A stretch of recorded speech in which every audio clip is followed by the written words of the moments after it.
অবিবাহিত ছেলে, কি কারণে জানি না, কিন্তু বিয়ের বয়স হওয়ার পরও আমার বিয়ে বাড়ি থেকে দিতে যাচ্ছে না। তো আপনারা এখন যদি কোনো মেয়ে থেকে থাকেন তাহলে আমার সাথে যোগাযোগ করতে পারেন।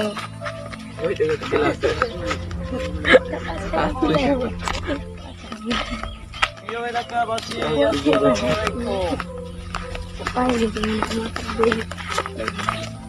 ভাই আপনি পাগল হয়ে গেছেন নাকি? ভাই কি আপনার পাগল হয়ে গেছি মানে বুঝলাম না। কেন কি সব বলছেন? কেন কি সব বলছি? বিয়ে দিচ্ছে না সেজন্য মাইকিং করে বলছি, সমস্যা আছে? তো এটা ছাড়া কি কোনো উপায় আছে? নাই। মানে আসসালামু আলাইকুম। কি হয়েছে ভাই নাকি? কি বলছে? কি বলছে? খালি কথাবার্তা বলছে। কি বলছে? যে আমার বিয়ে দেয় না, বিয়ে দেয় না বয়স বাড়িতে। হয়ে গেছে। হ্যাঁ, তো বয়স হয়েছে, বিয়ে দিতে হবে। এটা বলছে ওই বাড়িতে বিয়ে দেয় না, এটা বলছে। রাস্তা রাস্তা বলছে ভাই। ও রাস্তা রাস্তা বলছে হয়তো, আর কারণ ওই বাড়িতে বলেছে অনেক, বলার কারণে বিয়ে দিতে রাজি হয়নি। এখন সমাজকে বলছে তো রাজি হবে। সমাজকে বলেছে আর রাগারাগি তখন না, রাগারাগি এটা একটা বিষয়, তবে ওর বয়স হয়েছে, ও এখন বিয়ে করতে চাইছে। বাড়িতে কিন্তু ওই অলরেডি বলে দিয়েছে। এখন তো ওর করণীয় এখন মানে বিয়ে দেওয়া উচিত, ঠিক না?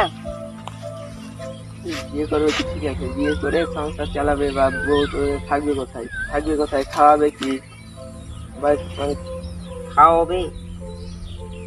তো আপনি কি কোরআন হাদিস বিশ্বাস করেন?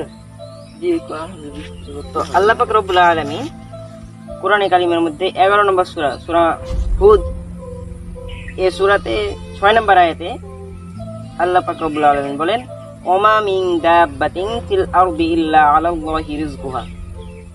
আল্লাহ পাক রব্বুল আলামিন বলেন, পৃথিবীতে যত প্রাণী আছে সকল প্রাণীর রিজকের দায়িত্ব আল্লাহ নিয়েছেন।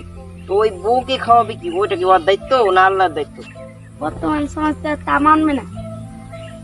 বর্তমান সমাজ মানবে না, ঠিক আছে, তো কিন্তু আল্লাহ পাক রব্বুল আলামিন বলেছেন বিয়ে করা উত্তম, বয়স হয়ে গেলে বিয়ে করা উত্তম। তো ইসলামে যদি বিয়ে করা উত্তম হয়ে থাকে তাহলে কি সমাজের কথা শুনে লাভ আছে আমাদের? গরিব ছেলে তো গরিব ছেলেদের বিয়ে করা হবে না, তো বেকার ছেলেদের কি করবে? বেকার ছেলেদের কাছে কোনো মেয়ে বিয়ে দিবে? ওই এখন এই পকেট আছে, এই আপনাদেরকে দেখাই।